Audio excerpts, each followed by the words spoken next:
Pandian store serial today ப்ரோமோவை பற்றி தான் நம்ம இந்த வீடியோவில் பார்க்க போகிறோம். பாண்டியன் ஸ்டோர் சீரியலில் பார்த்திங்கன்னா சுகன்யா வந்து பழனி வேலை ரொம்பவே கேவலப்படுத்துகிறாங்க.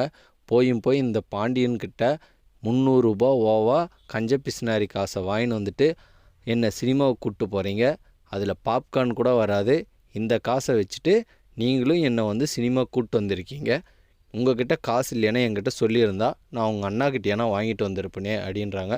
ஏன் சுகன்யா இப்படியெல்லாம் பேசுகிற, நம்மளுக்கு என்ன 300 ரூபாயில் நம்ம செலவு பண்ண முடியாதுன்னா, ஆமாம் 300 ரூபா காசுக்கு என்ன வரும் அப்படின்ட்டு சுகன்யா ரொம்பவே கோவப்படுறாங்க. உடனே பழனிவேல் சொல்கிறாரு, அதெல்லாம் எங்கள் அண்ணாக்கிட்ட எதுவும் வேணான்னு, உங்களுக்கு வேணான்னா விடுங்க, நான் வாங்கிக்கிறேன், அந்த சொத்தில் உங்களுக்கு என்ன உரிமை இல்லையா, உங்களுக்கு உரிமை இருக்கிற சொத்தில் நான் காசு வாங்குகிறேன் உங்கள் அண்ணாக்கிட்ட, நீங்கள் கேட்காதீங்க அப்படின்னு கோபமாகவே சுகன்யா சொல்கிறாங்க.